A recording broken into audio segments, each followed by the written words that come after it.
Hello बच्चों। तो आज हम लोग जो है क्लास 10th के 4th चैप्टर केमिस्ट्री का जो है वो देखेंगे। इसमें जो आप लोग का टॉपिक है स्ट्रक्चर ऑफ एल्केन, जिसका हिंदी मीनिंग होता है एल्केन की संरचना। तो एल्केन की संरचना बनाना सीखेंगे। तो एल्केन की संरचना बनाने के लिए मैं कुछ पॉइंट बताऊंगा। उस पॉइंट को अगर आप ध्यान में रखते हैं तो आपको संरचना बनाने में कोई दिक्कत नहीं आएगी। देखिए वो पॉइंट क्या है। वो पॉइंट ये है कि आपका जो कार्बन होता है, इसमें जो ये कार्बन है, इनको आपको क्या करना होता है, लाइन से लिखना होता है। पहले जितने कार्बन है उनको आप क्या करेंगे, एक लाइन से ऐसे लिख देंगे। उसके बाद क्या करेंगे, इनके बीच में एक एक लाइन खींचेंगे जिसको बॉन्ड कहा जाता है, ऐसे। और ये भी ध्यान रखेंगे कि एक कार्बन के आसपास में ऐसे 4 लाइन खींची जा सकती हैं, क्योंकि कार्बन जो होता है वो 4 बॉन्ड बनाता है। तो जो 4 बॉन्ड बनाता है तो इसके आसपास में आप ऐसे 4 लाइन खींचेंगे। ये 4 लाइन ऐसे मैंने सभी कार्बन के आसपास में खींच दिया। ऐसा आपको भी करना है, क्योंकि कार्बन 4 बॉन्ड बनाता है। और ये ध्यान रखना है कि सभी कार्बन के आसपास में कोई भी एक कार्बन उठाएंगे तो उसके आसपास में जो है आजू बाजू में कितने लाइन होनी चाहिए, 4 लाइन होनी चाहिए। और इन 4 लाइन को बॉन्ड बोला जाएगा। अगर 4 है तो आपका स्ट्रक्चर सही है। दूसरे नंबर पे दूसरा पॉइंट ये याद रखना है कि एक हाइड्रोजन एक बॉन्ड बनाता है। इसका मतलब ये है कि अगर हाइड्रोजन लिखिए जहां भी, तो वो एक लाइन उसके आसपास लिखा जा सकता है। तो मैं क्या करता हूं, इस वाले लाइन के इधर मैं अगर हाइड्रोजन को लगा दूं तो ध्यान से देखिए, हाइड्रोजन के आसपास में या आजू बाजू में मैं एक लाइन आ जा रहा है, बनाने की जरूरत नहीं पड़ रही है। तो ऐसे क्या करेंगे, यहाँ पे कितने हाइड्रोजन ऐसे रखे जा सकते हैं, ध्यान से देखिए। तो हर एक जगह पे एक एक हाइड्रोजन यहाँ पे आ सकता है, ऐसे।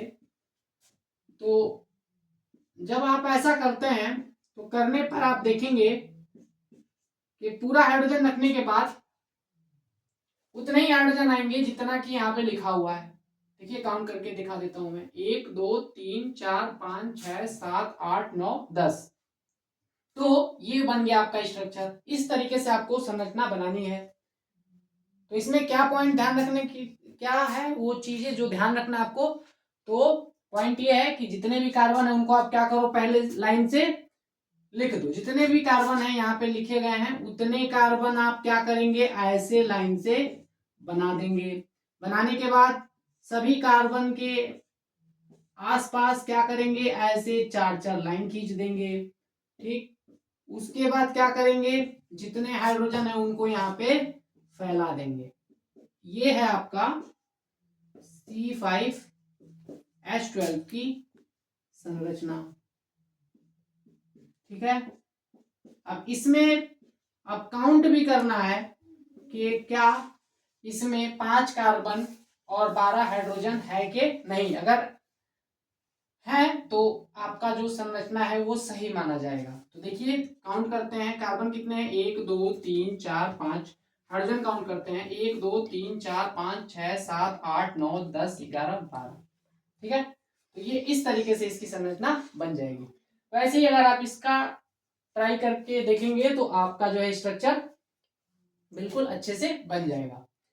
बात आती है कि जो है ये तो बहुत इजी हो जाएगा आप लोगों के लिए, लेकिन मैं इसमें कुछ और तरीके बताऊंगा जिससे कि आपको स्ट्रक्चर बनाने में, कई तरह के स्ट्रक्चर होते हैं उनको बनाना आना चाहिए आपको। तो इसका एक और स्ट्रक्चर बनता है, वो देखिए वो कौन सा स्ट्रक्चर होता है। ये ओपन स्ट्रक्चर है। और एक जो होता है जो कंडेंस्ड स्ट्रक्चर होता है, वो कुछ इस तरीके का दिखता है कि आपका जो ये हाइड्रोजन है इसको फैला कर ना लिख के इनको क्या करते हैं, इनको कार्बन के साथ लिख देते हैं। जैसे कि अगर मैं इसको एक और तरीके से लिखना चाहूं तो मैं इसको ऐसे भी लिख सकता हूं। देखिए क्या करना है, अभी भी प्रोसीजर वही रहेगा कि हम जितने कार्बन है पहले उन कार्बन को क्या कर देंगे, ऐसे लाइन के थ्रू जोड़ देंगे।